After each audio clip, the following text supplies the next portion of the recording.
I'm really happy to have you guys here because Face the End is fantastic. Thanks, The man. reviews are great. It's one of the band's best releases. It's so consistently good. The singles kick ass. So, with the last record being out in like 2023, was this record in the works that whole time? No, I mean we started writing new songs right after the release of Hell Frames, which was the last album you just mentioned. So yeah, everything is completely new on this record. Yeah, so looking at the material on this newest album, how do you feel like it stands out in the band's like current discography? You mean in Like what? in I terms of mean, its because sound and like its uniqueness compared to past records. well, if I you think it's going straight to the point. The sound of this album is right through in your face. You know, it's a more direct sound, it's a more aggressive sound, and it's more reliable to enjoy a trashy sound, still catchy but faster. Okay, it's some kind of returning to a youthness of the band, adding freshness but keeping the experience, okay, of a sixth album, you know. For sure. And it definitely sounds like that. You have that old school feel and you definitely can hear the band's like, older material in it, but it's so new, it's so fresh. The songwriting is there and you can see how much the songwriting has evolved throughout the band's career to this point. Now, in terms of the writing, what was the creative chemistry like for this record between members? uh, well, we all take, we all give our best. We all give our effort to the writing process. So it's like some of us come to the rehearsal to the jam and say, okay, I have this idea. I have an idea for the song. I have an idea for a chorus, for a riff. So we all take part to the writing process. It's not like I write everything, or Danny writes everything, or the drummer writes everything. We all give our experience, our music tastes to what we do, and I think that putting all these influences, these different approaches to the writing process, we can mix everything and create what we think it's our way to play thrash metal. Cool. Has that been the case for past releases? Yeah, we always did the same thing. I mean, maybe the differences between this album and the previous ones is that after six albums, we had like a growth under a writing writing aspect. So I think that we are more focused on what we want to reach with every song. Okay, instead in the past it was more something like, okay, let's put riffs together and let's see if they works. Okay, it's more an, not a natural process, but something that, okay, we want to reach that result, and with our ideas, how can we do to reach that point, to reach that Right. goal with that song. Yeah. Cool to hear, man. And it definitely shows on this record, I think. Everyone's just like the creative chemistry, and it's really cool. Everyone's contributing equally. Something that also stands out on this new release is the production. I find it to be really great and one of the band's best, personal opinion. How hands-on are you guys with production? With this album has been recorded, mixed, and mastered by the same guy who recorded, mixed, and mastered the first three albums. And yeah, we felt like it was time to come back to to our roots, let's say, and work again together with Simone Mularoni and Simone Bertozzi, who are the two masterminds after the production of Face the End. And yeah, we always, you know, they know how how an album should sound like. As you start They really recording, capture our they sound. yeah, Danny. They really get our sound. They really get how we want to show how we love to sound.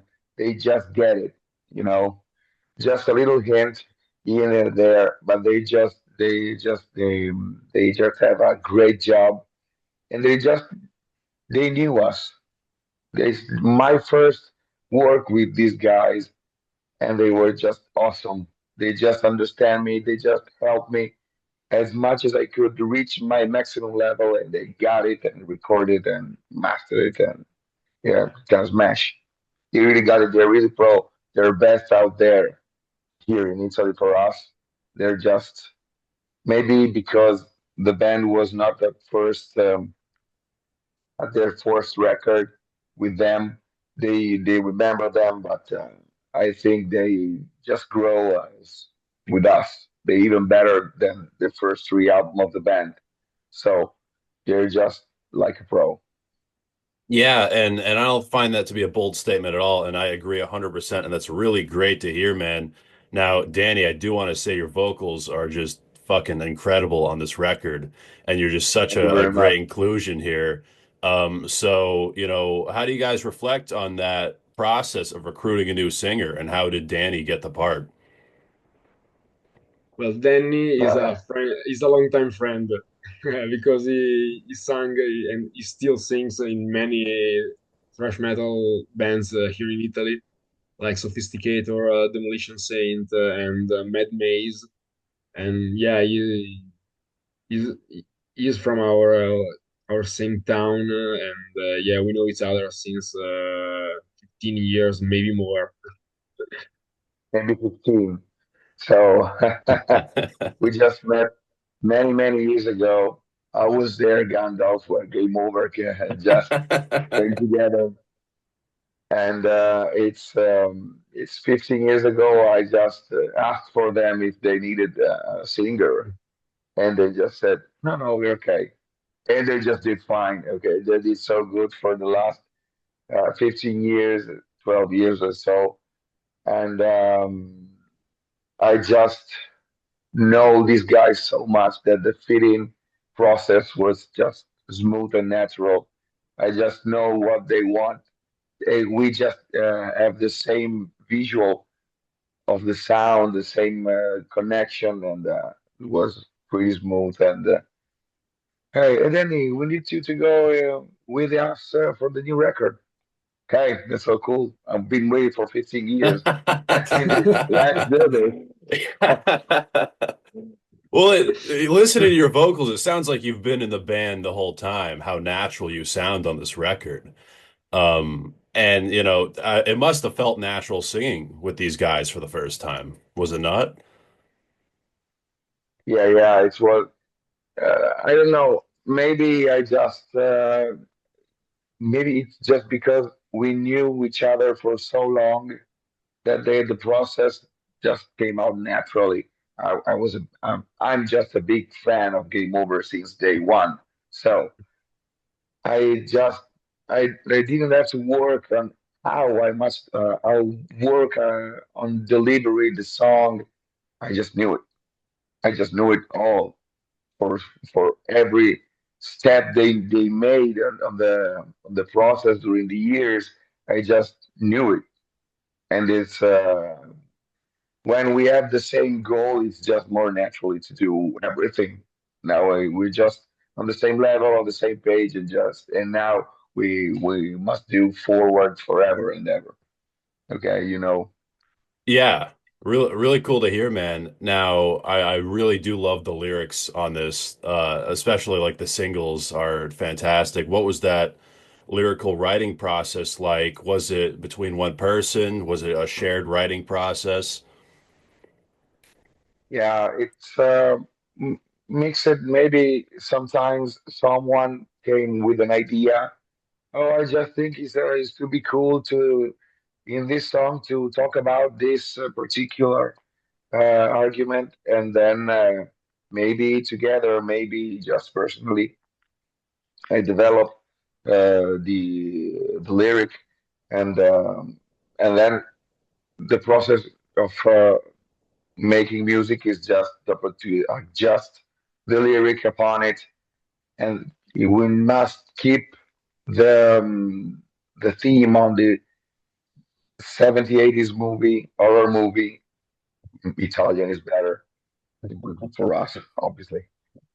For us, I just had a bunch of few cool directors that still inspiring us for the lyrics, for everything, and we just keep going with this, and and then everything, and then we develop, we share, and then we can fit it on the music, and when everyone is okay, it's okay for everyone. So Yeah, and I don't want to bash American horror movies, but I will say the better ones are overseas, in my opinion, for sure.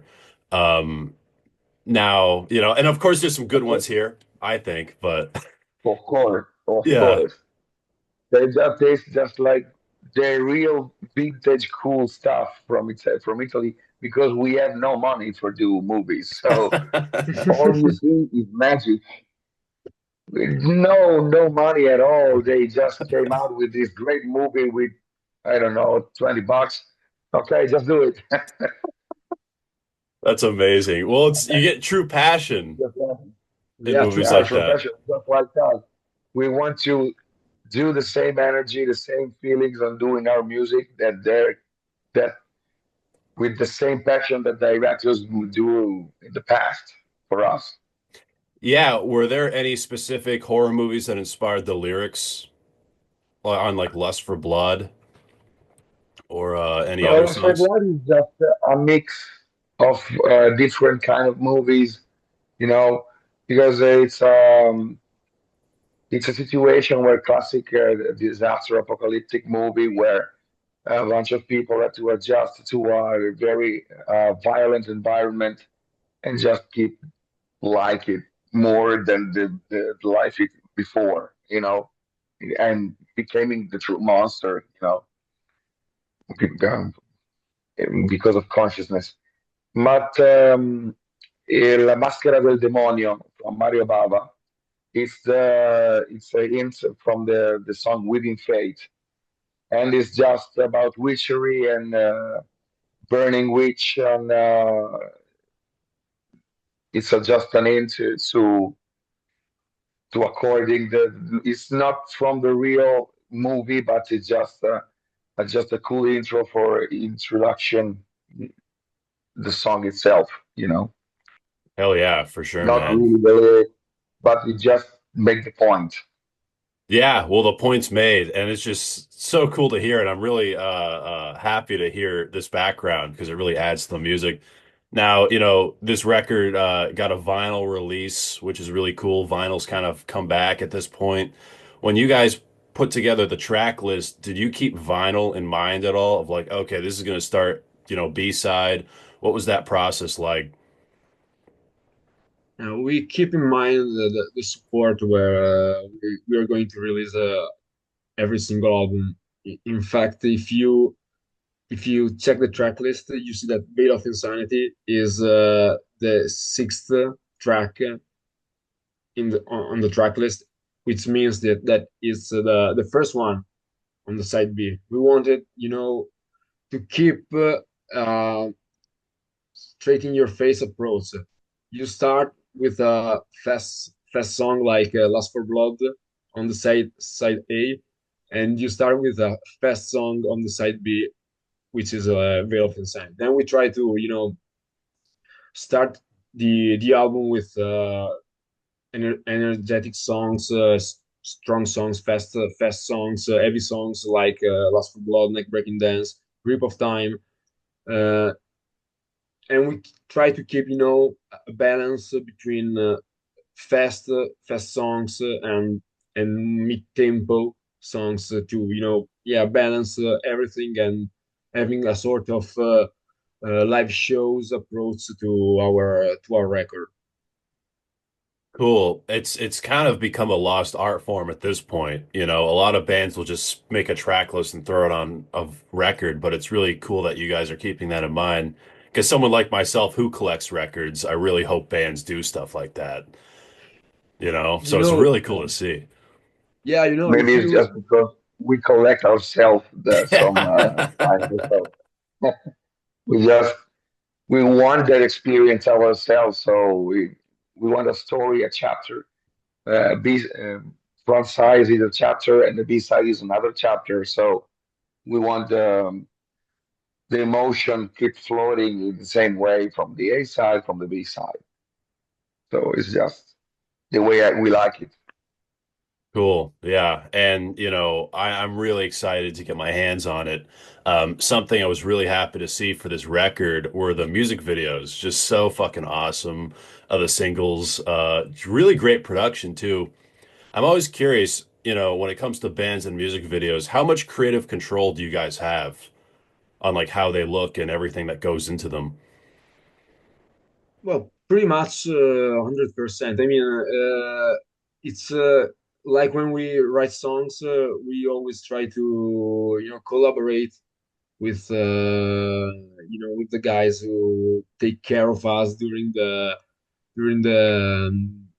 video shootings, and we always listen to their advices because they know what to do, they know their job, and we have our idea, we share our idea with them, and we work together on fix what doesn't work and what instead it's an it's an okay, this one it's cool. So yeah, we have 100% control of our videos, but this doesn't mean that we do only what we want. We listen to what the others say. I mean, we listen to those pros that work with us in producing the videos and say, okay, this one works, this one doesn't work. Let's fix it. Let's change this part. So yeah, it's always a collaborative, a collaborative work all together to reach the best output possible.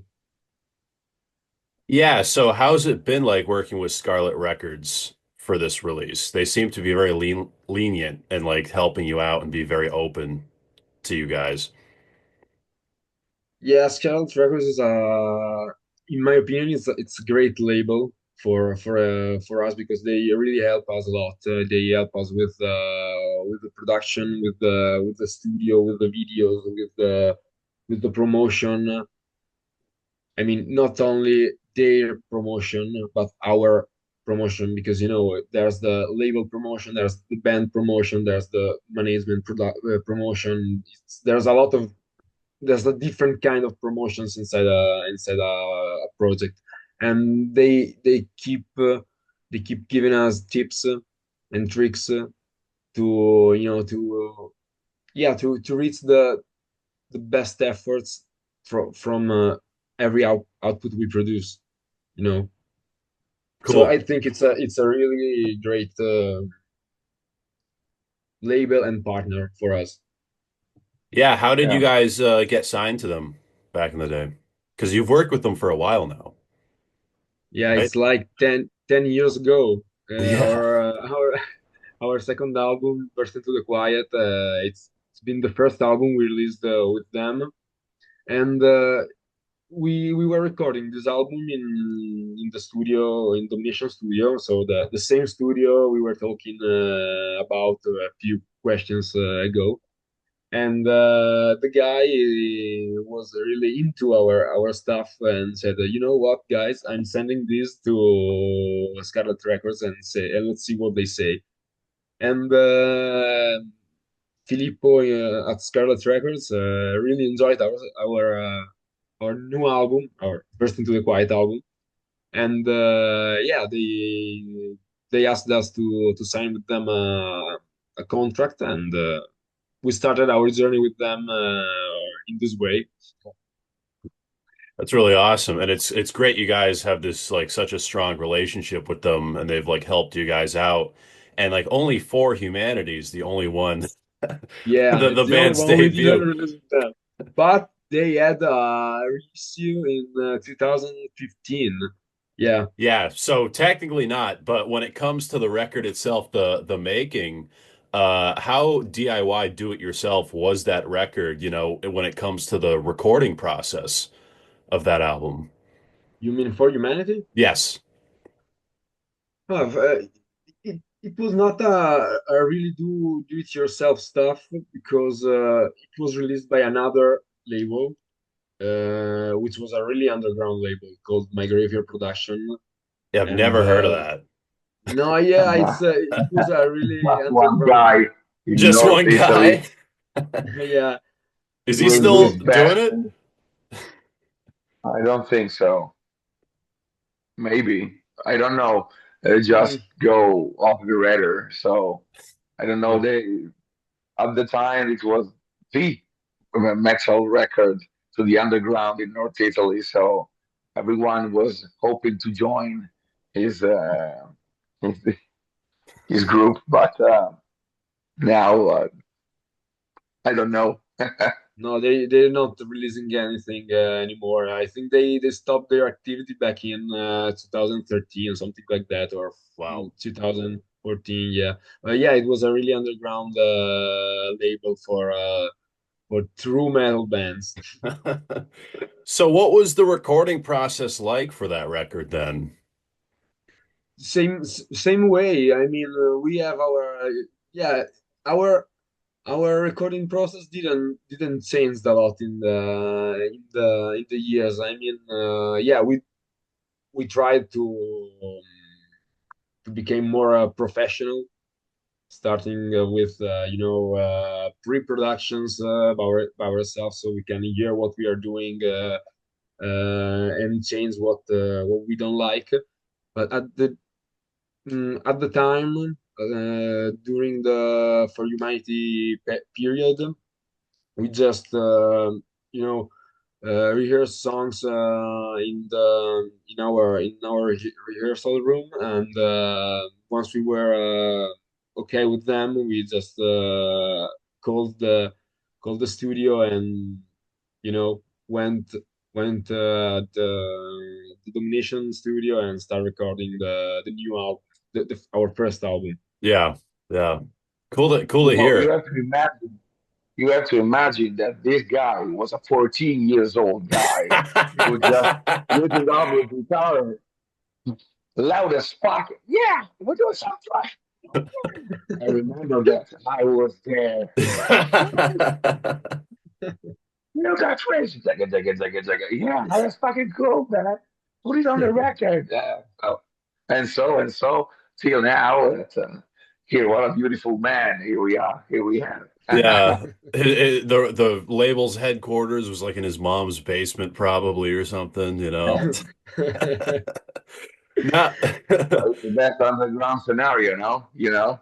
For sure. Now, you know, I love talking to you guys because I'm really more familiar with the American metal scene, like the Bay Area.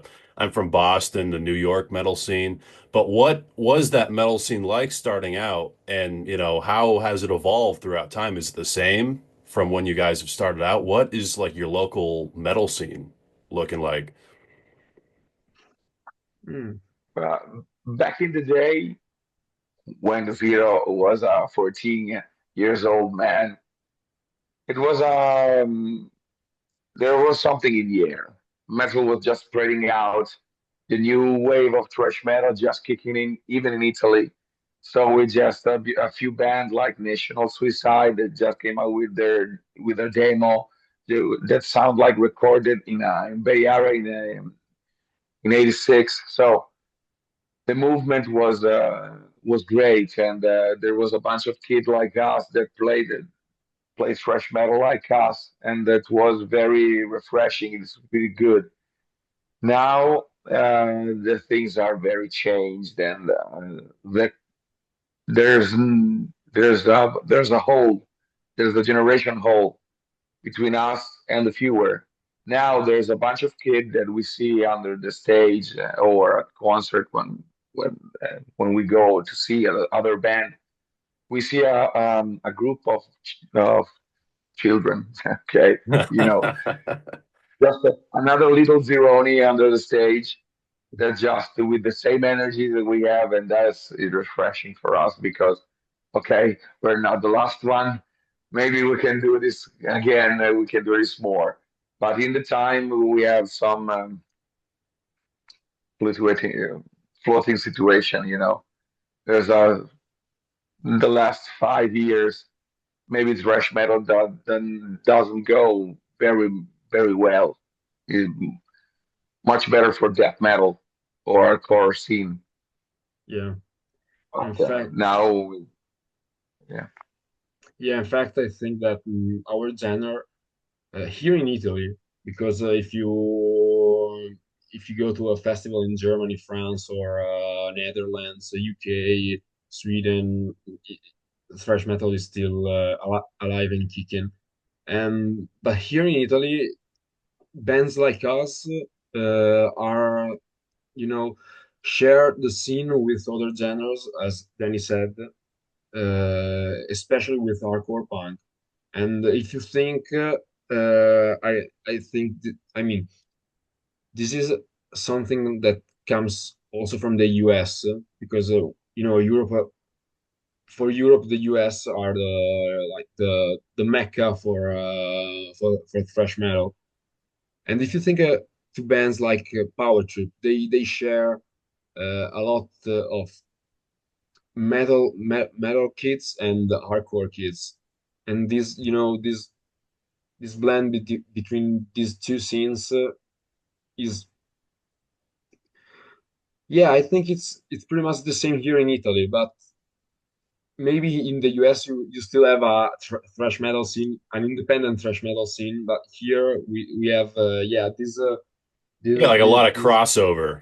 yeah, a crossover mm, scene. Exactly, We exactly. actually there's a ton of that here as well. There's a lot of punk bands and doom bands and hardcore that play with thrash, and it's very, very common. And I heard like in the UK it's kind of similar, you know. Yeah, And that's kind of what it's become. It's not really like it's just this subgenre. It's kind of all these genres combined. So it's I guess it's kind of everywhere, I guess. yeah, but well, finally, back in if I think Danny agrees with me if I say that back in yeah, 2009, uh, this kind of sharing the same scene with other guys that listen to hardcore punk, to death metal, was completely different, because Interesting. when when we started, there was a thrash metal there scene. was a thrash metal. There was Yeah, thrash metal shows, doom metal shows, hardcore yeah. punk shows, It's and very separate. Yeah, everything very was separate. separate.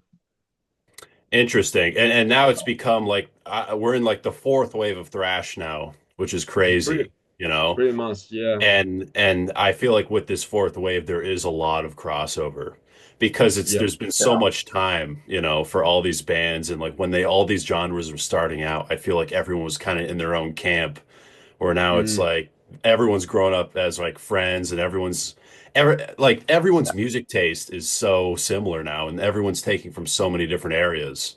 yeah. So I guess maybe it doesn't feel as divided.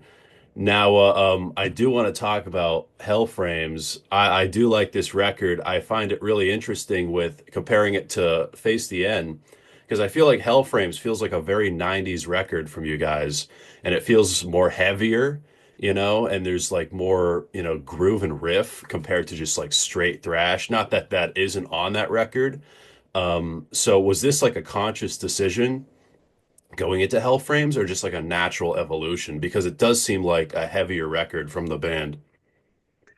I think it was like a natural consequence of what we did in the previous 4 years, because between L-Frames and Claiming Supremacy, uh, there's a gap of 5 years, 5 years and a half, and and Reno was still in the band, and his his vocal approach changed, okay, during the years. So uh, when we started writing the songs for L Frames, as I said before, we usually put every one of us put his efforts in the songs. So uh, yeah, I think that these changings in his vocal approach influenced our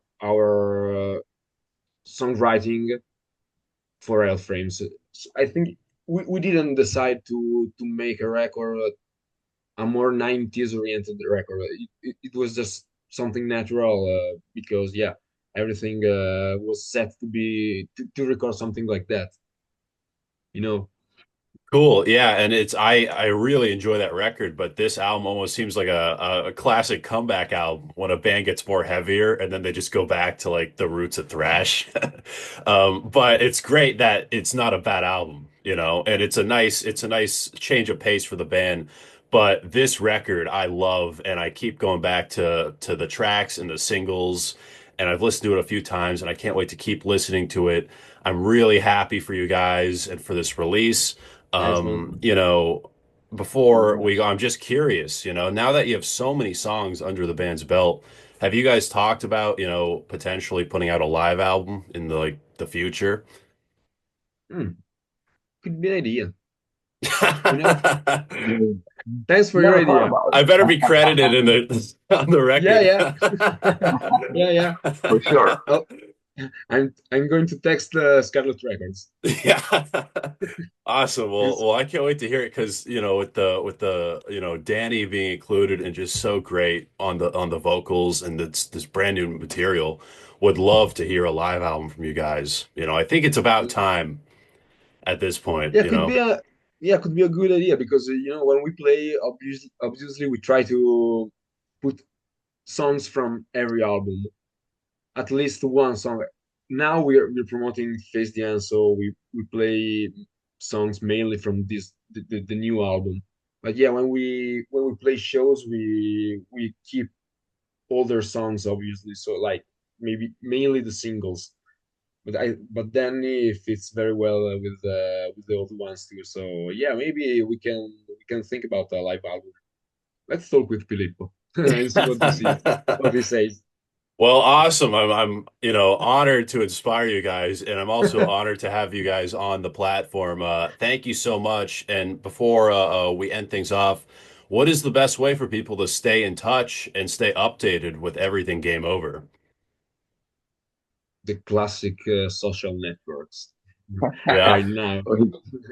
They can search Yeah, us on Instagram, Game Over Trash, or on Facebook, or just searching Game Over, and maybe YouTube even.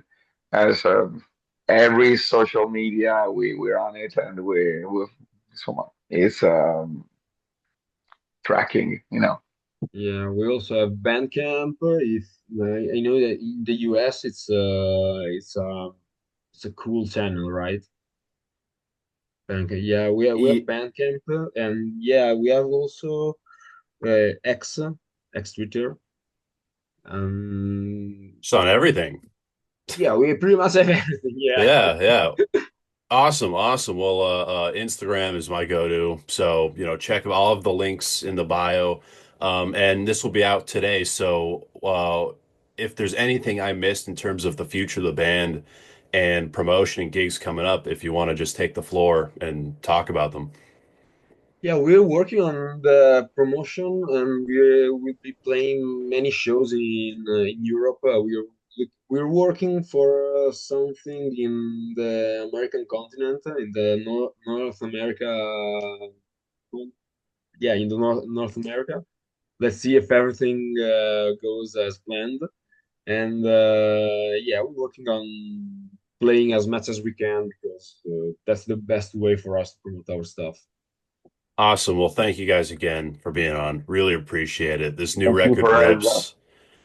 Cannot wait to hear the live album. Yeah, yeah, yeah. We'll talk with Scarlet Records. We'll Yeah. work on it. Hey, Yeah. I got a hint from Brandon, and he said, Yeah. let's do a live album." And they're like, let's do it. Let's do it 100%. Well, that's That's awesome to good. hear. And it's been a pleasure talking to you guys. Thank you so much. I'm Brandon Thanks, my Battick, friend. and this has been Disturbing the Priest. It's death! I've just seen death!